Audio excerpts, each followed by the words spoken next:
Good morning. Thank you for joining me today.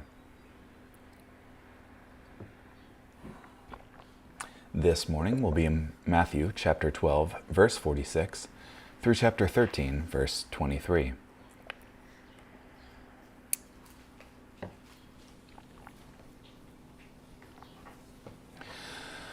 While Jesus was still speaking to the crowds, his mother and brothers came and stood outside, asking to speak to him. Someone told him, "Look, your mother and your brothers are standing outside wanting to speak to you." To the one who had said this, Jesus replied, "Who is my mother, and who are my brothers?" And pointing toward his disciples, he said, "Here are my mother and my brothers. For whoever does the will of my Father in heaven is my brother and sister and mother." On that day, after Jesus went out of the house, he sat by the lake, and such a large crowd gathered around him that he got into a boat to sit while the whole crowd stood on the shore. He told them many things in parables, saying, "Listen, a sower went out to sow, and as he sowed, some seeds fell along the path, and the birds came and devoured them. Other seeds fell on rocky ground, where they did not have much soil. They sprang up quickly because the soil was not deep. But when the sun came up, they were scorched, and because they did not have sufficient root, they withered. Other seeds fell among the thorns, and they grew up and choked them.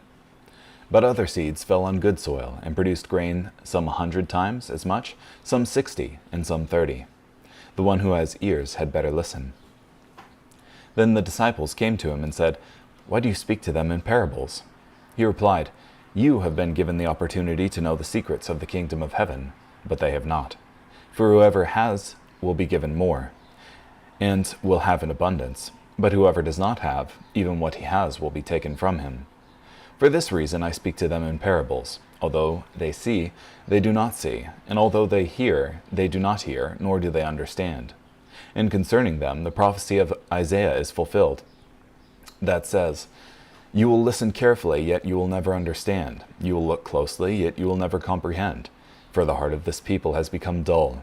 They are hard of hearing, and they have shut their eyes, so that they would not see with their eyes, and hear with their ears, and understand with their hearts, and turn, and I would heal them.'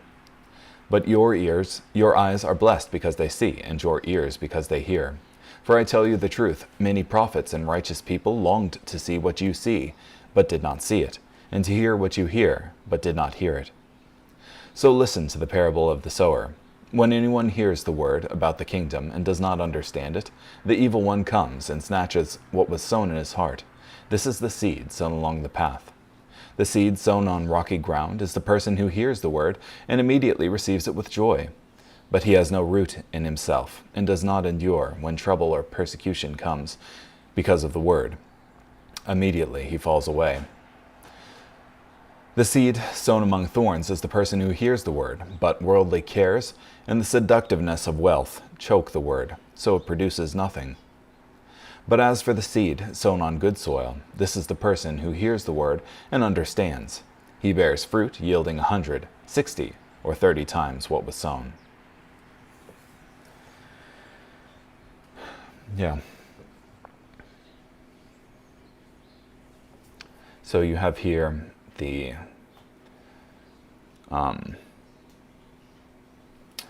after Jesus was speaking with the crowds previously, while he was still speaking with them, a couple people come and tell him, "Look, your mother and your brothers are standing outside wanting to speak to you." And Jesus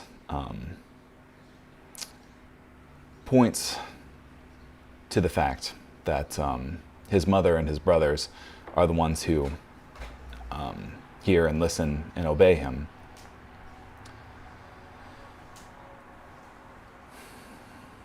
Yeah, I think his brothers at this point didn't believe in him. Mary treasured up the things that the angel told her in her heart. But I've heard that she could have fallen sway to the brothers and expressed something of the sentiment that we have to get Jesus back. He's making a a fool of himself in front of everyone type thing.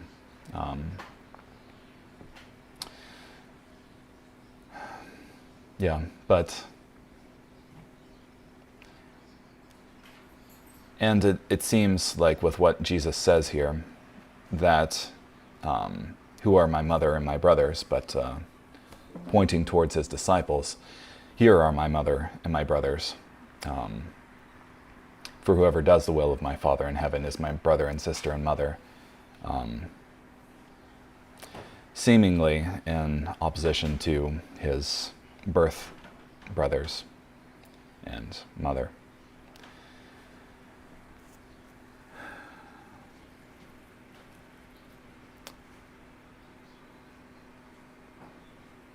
It might be helpful to remember while Jesus says the ones who are doing my will is my brothers and sisters, that makes his Father our Father.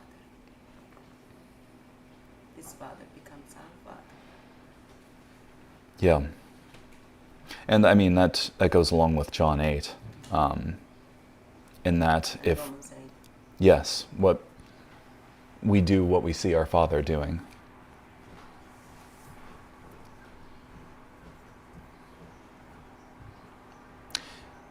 Yeah, it's interesting that that familial bond is accomplished by doing his will and not by genetics or... Blood. Yeah.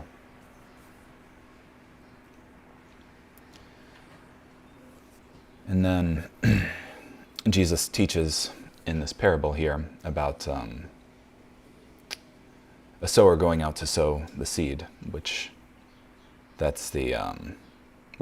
afterwards he tells the disciples plainly what it means. After a brief explanation as to why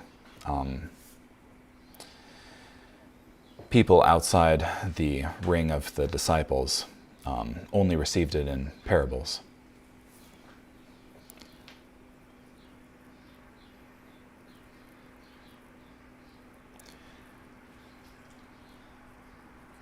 Yeah. And apparently this was to fulfill the prophecy of Isaiah, saying, "You will listen carefully, yet you will never understand. Yet you will look closely, yet you will never comprehend. For the heart of this people has become dull. They are hard of hearing, and they have shut their eyes."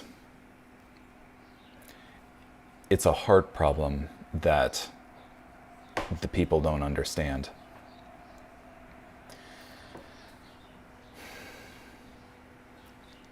Yeah.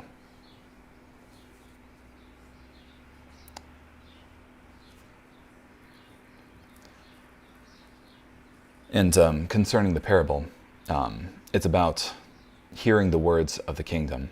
And when those words take root, well, there's various effects that they have in a person's life. Some, it may take root and bear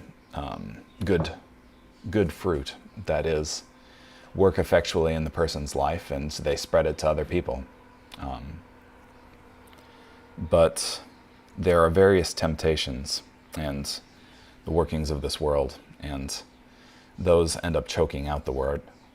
I think particularly, I point to 22 a lot, 13:22. "The seed sown among thorns is the person who hears the word, but worldly cares and the seductiveness of wealth choke the word, so it produces nothing." And I think we, as Americans, living in a prosperous time and a prosperous age, need to be very careful that we don't allow the seductiveness of wealth and the worldly cares to choke out the word so that it produces nothing. So what are the practical things would be for the word to be rooted in well? Practical That's the things. goal one. If we want that to be our goal. I think oftentimes it's very easy to just drift along in this world to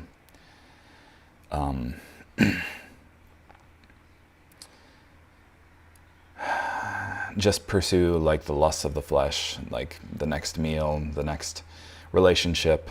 But I think it takes conscientious effort to maintain a relationship, particularly a relationship with God. And so I think that discipline and discipleship is really important for continuing that relationship. Things like daily Bible study and prayer and maintaining Christian community, I think, are things that help to have that word not be choked out. So.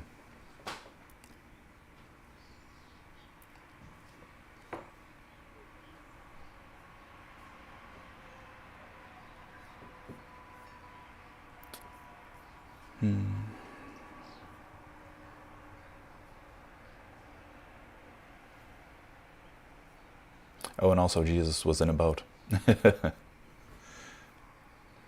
So, a little bit of scene setting there.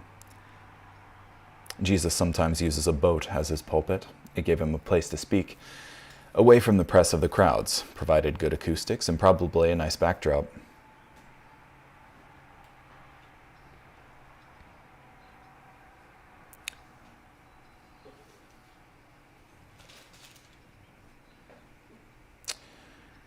As he sowed, some seed fell by the wayside, on stony places, among thorns, and on good ground.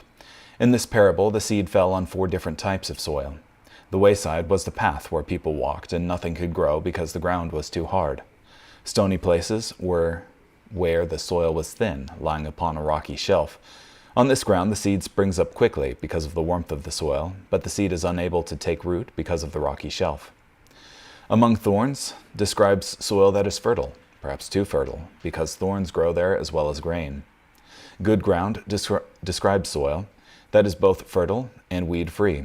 A good productive crop grows in the good ground.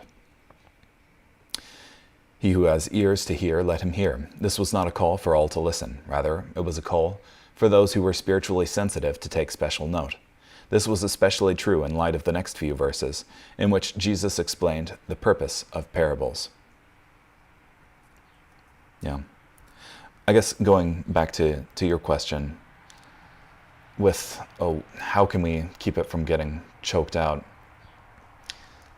The seed growing up among the thorns, that is, the person who's carried away by the seductiveness of wealth in this world, has made a choice to follow after that. Rather than a choice to, I think, follow after God. I think that's part of the reason that repenting is so impossible, so foremost in the Christian life.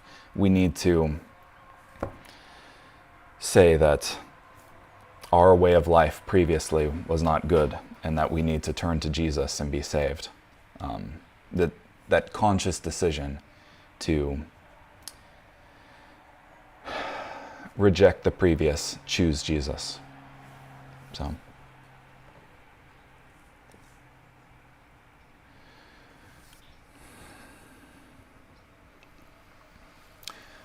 Because it has been given to you to know the mysteries of the kingdom of heaven, but to them it has not been given. Jesus explained that he used parables so that the hearts of those rejecting would not be hardened further.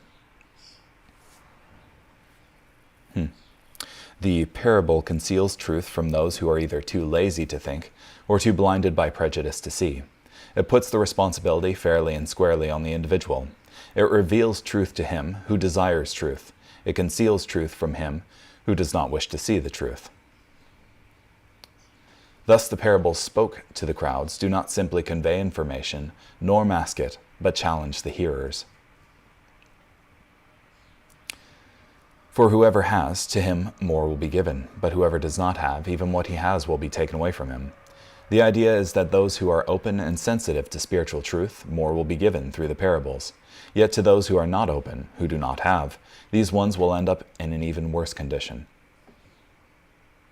Yeah, kind of piggybacking on what Jesus was saying previously about the casting out of demons and how they'll go back if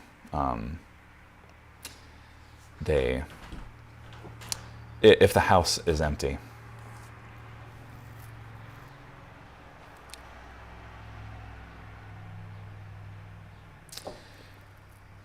This is he who received seed by the wayside. As the birds devoured the seed on the wayside, so some received the word with hardened hearts. And the wicked one quickly snatches away the sown word. The word has no effect because it never penetrates and is quickly taken away. From Spurgeon, Satan is always on the watch to hinder the word. He is always afraid to leave the truth even in hard and dry contact with a mind. On stony places, as seed falling on the thin soil on top of the stony places quickly springs up and then quickly withers and dies, so some respond to the word with immediate enthusiasm, yet soon wither away. Spurgeon made a good point. I want you clearly to understand that the fault did not lie in the suddenness of their supposed conversion. Many sudden conversions have been among the best that have ever happened. The problem was not their sudden growth, but their lack of depth. Tribulation is a general term for suffering which comes from outside. Persecution is deliberately inflicted and usually implies a religious motive. Falls away is literally tripped up. It's not a gradual loss of interest, but a collapse under sudden pressure. Yeah. Among thorns. A seed falling among thorns grew. As seed falling among thorns grew, the stalks of grain were soon choked out. So some respond to the word and grow for a while, but are choked and stopped in their spiritual growth by competition from unspiritual things.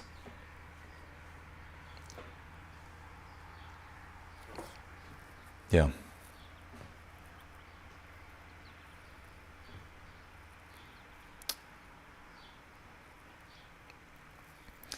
We noticed that the difference in each category was with the soil itself. The same seed was cast by the same sower. You could not blame the differences in results on the sower or on the seed, but only on the soil. Oh, my dear hearers, you undergo a test today. Peradventure, you will be judging the preacher, but a greater than the preacher will be judging you, for the word itself shall judge you. From Spurgeon. The parable was also an encouragement to the disciples. Even though it might seem that few respond, God is in control, and the harvest will certainly come. This was especially meaningful in light of the rising opposition to Jesus. Not all will respond, but there will be some who do, and the harvest will be rich. Who knoweth, O teacher, when thou laborest, even among the infants, what the results of thy teaching may be? Good corn may grow in very small fields. Even more than describing the mixed progress of the gospel message, the parable of the sower compels the listener to ask, what kind of soil am I? How can I prepare my heart and mind to be the right kind of soil? This parable invites action so that we would receive the word of God to full benefit. Carrying on here. Psalm chapter 17, verses 1 through 15.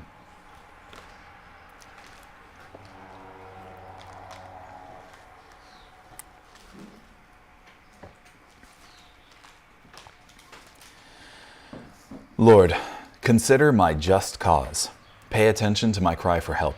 Listen to the prayer I sincerely offer. Make a just decision on my behalf. Decide what is right. You have scrutinized my inner motives. You have examined me during the night. You have carefully evaluated me, but you find no sin. I am determined. I will say nothing sinful. As for the actions of people, just as you have commanded, I have not followed in the footsteps of violent men. I carefully obey your commands. I do not deviate from them. I call to you, for you will answer me. O God, listen to me. Hear what I say. Accomplish awesome, faithful deeds, you who powerfully deliver those who look to you for protection from their enemies. Protect me as you would protect the pupil of your eye. Hide me in the shadow of your wings. Protect me from the wicked men who attack me, and my enemies who crowd around me for the kill. They are calloused. They speak arrogantly. They attack me. Now they surround me. They intend to throw me to the ground. He is like a lion that wants to tear its prey to bits, like a young lion crouching in hidden places. Rise up, Lord. Confront him. Knock him down. Use your sword to rescue me from the wicked man. Lord, use your power to deliver me from these murderers, from the murderers of this world. They enjoy prosperity. You overwhelm them with the riches they desire. They have many children and leave their wealth to their offspring. As for me, because I am innocent, I will see your face. When I awake, you will reveal yourself to me.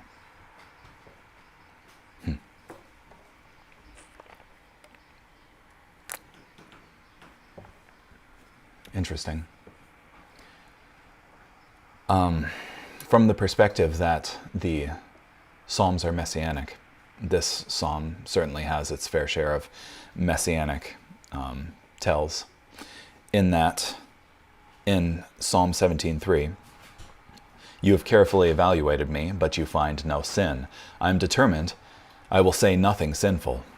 The Messiah was sinless, and also did not follow in the footsteps of violent men, 17:4. And 17:5, I carefully obey your commands. I do not deviate from them. And I call to you, for you will answer me. Definitely, Jesus prayed, and prayed often.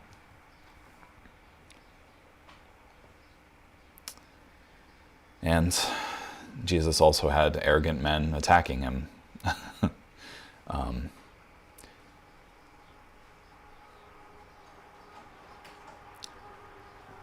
Yeah, and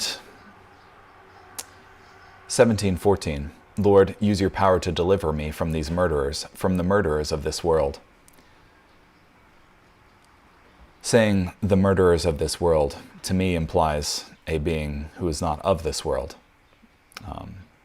So, just a couple things there. The image in verse 8 is actually amazing. Like, keep me as the apple of your eye, hide me in the shadow of your wings. Very powerful image. Yeah. The target of the psalm is very precious to the Lord.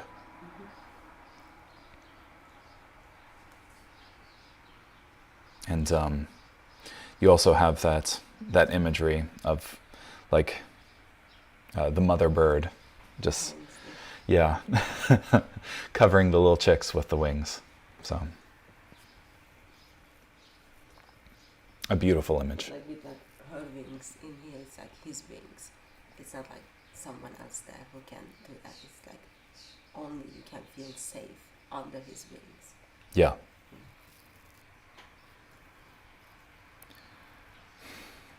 Also, coming off of the Matthew passage, particularly with the thorny ground and being choked with the word being choked out by the wealth of this world, in Psalm 17:14, concerning the murderers, they enjoy prosperity. You overwhelm them with the riches they desire. They have many children and leave their wealth to their offspring. They enjoy some measure of material prosperity in this world, and have rejected God. So it's interesting how often, you have the American dream out there with life, liberty, and the pursuit of happiness type thing, of trying to pursue material wealth as part of that. And here, it would almost seem as material wealth being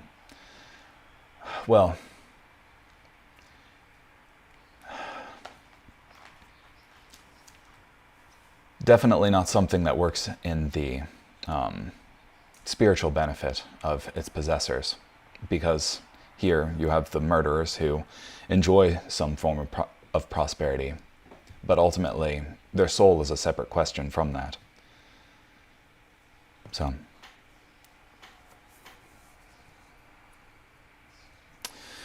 anywho, Proverbs 3, chapter 33 through 35. The Lord's curse is on the household of the wicked, but he blesses the home of the righteous. Although he is scornful to arrogant scoffers, yet he shows favor to the humble. The wise inherit honor, but he holds fools up to public contempt. Yeah. The Lord's curse is on the household of the wicked. Oftentimes, I think, the actions of the wicked cause his own house to collapse on his head, essentially, because, the fruits of the Spirit are love, joy, peace, patience, kindness, goodness, faithfulness, gentleness, and self-control. Following after God and trying to imitate him involves some measure of this fruit coming out in our lives, and those are the things that hold a family together. Rejecting God means a dearth of those things, and so the house suffers from that. It's also interesting, although he is scornful to arrogant scoffers, yet he shows favor to the humble. Jesus being scornful to scoffers, God being scornful to scoffers, reminds me a lot of the contest of the Baals of, is your God asleep type thing, which seems to indicate to me that mockery is a completely valid form of communication and criticism of those who are arrogantly scoffing. The wise inherit honor, but he holds fools up to public contempt. Yeah, certainly those who have acted foolishly become stories in the mouths of people. And I think things like YouTube have succeeded in no small part to fools acting foolishly and being held up to public contempt. But contrary to that, the wise inherit honor. So let's pursue wisdom. Anyhow, thank you so much for joining me today. Hope you have a great day.